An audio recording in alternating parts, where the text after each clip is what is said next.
Last December, major film distributors in Korea came together to form the Distributors Alliance. They explained that the alliance was created to address the structural crisis of the film industry.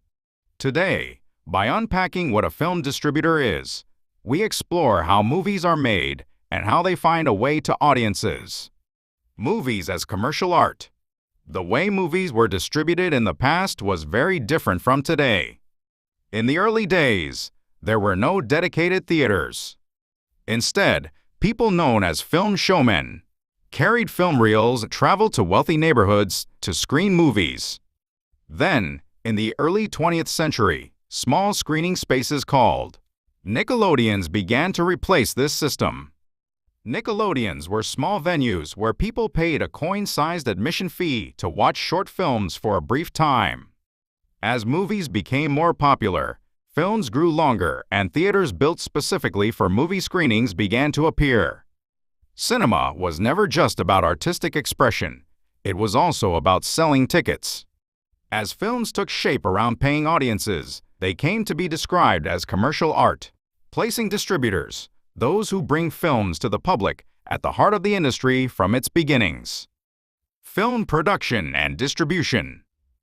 The film industry has developed around two main pillars: production and distribution.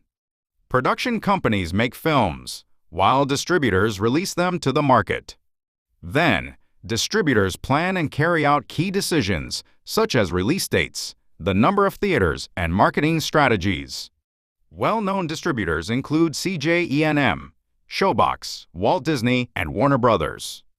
However, the boundary between production and distribution is becoming less clear these days, since many distributors now invest in and produce films themselves. In other words, distributors are no longer just companies that receive completed films. They have become the central players that decide what kinds of films are made and how they are presented to audiences. Why are distributors facing a crisis? More recently, distributors have found themselves in crisis, as films no longer need cinemas to reach audiences. Streaming platforms such as Netflix and Tving now fund productions directly, claiming exclusive distribution rights and sidestepping the traditional theater-based system. Alongside this, diversity within the film industry has diminished, while small and mid-sized distributors face growing uncertainty over survival.